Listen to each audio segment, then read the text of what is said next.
Welcome to the Genius Factory. Enjoy the video. In this video, I will show how to make bacon jerky in air fryer. Preheat your air fryer to 325 degrees F and slice thick-cut bacon into 1/8-inch strips. Pat each strip dry with paper towels, then brush lightly with a brown sugar and black pepper mix. Arrange strips in a single layer, avoiding overlap. Cook for 25-30 minutes, flipping halfway, until jerky reaches your preferred chew and slight crispness. For flavor, mix brown sugar, smoked paprika, black pepper, and a touch of garlic powder for a balanced rub. Lightly brush mustard or soy sauce on each strip so the dry rub sticks well. If you want heat, add a small pinch of cayenne or chili flakes to reach a mild kick.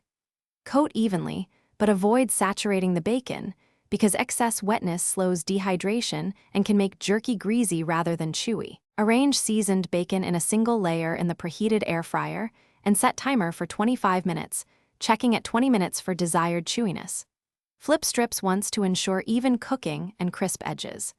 Let the jerky cool fully on a rack so steam dissipates and texture firms. Store cooled jerky in an airtight container or vacuum bag in the fridge for up to 2 weeks, or freeze for longer keeping. Thanks for watching. If you found this helpful, don't forget to like and subscribe.